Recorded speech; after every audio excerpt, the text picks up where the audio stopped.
Perkenalkan, kami dari kelompok 8 yang beranggotakan saya Kevin Christian dan kawan saya Raffia Pandi. Angel.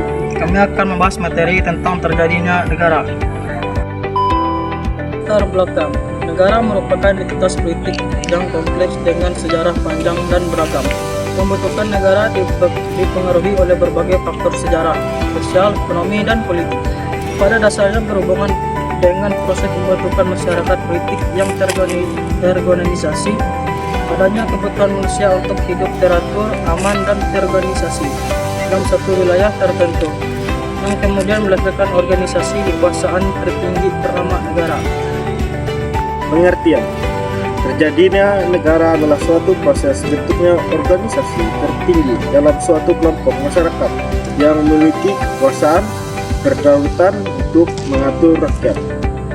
Wilayah dan pemerintahan negara bisa terbentuk melalui teori-teori tertentu seperti teori ketuhanan, perjanjian masyarakat, kekuasaan, dan organis, serta dipengaruhi oleh unsur-unsur penting yaitu rakyat, wilayah, pemerintahan, dan kedaulatan.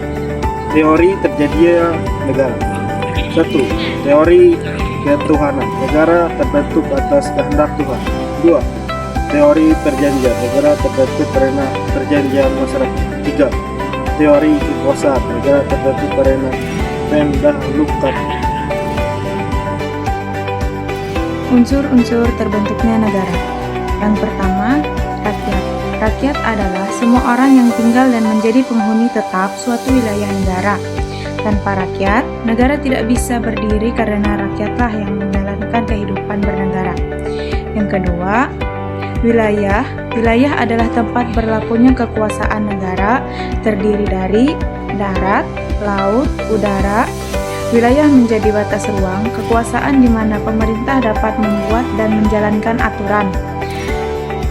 Yang ketiga, pemerintah yang berdaulat.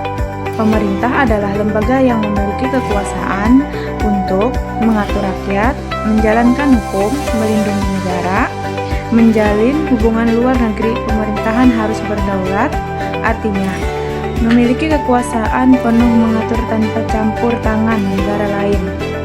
Yang terakhir, pengakuan dari negara lain, unsur deklaratif atau penguat. Walaupun tidak mutlak, pengakuan ini sangat penting agar negara bisa menjalin hubungan internasional, diakui keberadaannya di dunia, dapat mengikuti organisasi seperti PBB. Proses terbentuknya negara. Negara bisa terbentuk melalui dua cara. Secara primer, terjadi secara alami tanpa pengaruh negara lain. Contoh, Yunani kuno, Mesir kuno. Secara sekunder, terjadi karena pemisahan, penggabungan, atau penjajahan. Contoh, Indonesia dari jajahan menjadi negara merdeka, Jerman penyatuan. Contoh terbentuknya negara Indonesia, sebab utama penjajahan bangsa asing muncul, kesadaran nasional sebagai kemerdekaan. Proses proklamasi 17 Agustus 1945, pengakuan kedaulatan 1949. Berdiri sebagai negara yang merdeka, berdaulat, dan diakui dunia. Kesimpulan, negara adalah organisasi tertinggi yang berkedaulat. Terdiri negara dijelaskan melalui berbagai teori. Unsur pentingnya negara, rakyat, wilayah, pemerintah, dan kedaulatan. Proses pembentukan secara primer, alami maupun sekunder. Pengakuan tujuan negara melindungi rakyat, menjaga ketertiban, dan mewujudkan kesejahteraan bersama. Demikian video kali ini, kami berharap penjelasan yang kami sampaikan dapat dipahami dengan baik dan bermanfaat untuk kita semua. Sampai jumpa di kesempatan berikutnya. Terima kasih, bye-bye. A few moments later. Jalan-jalan Kota Bekasi pulangnya setengah mili roti. Cukup sekian dari saya di sini. Semoga bermanfaat untuk kita hari ini.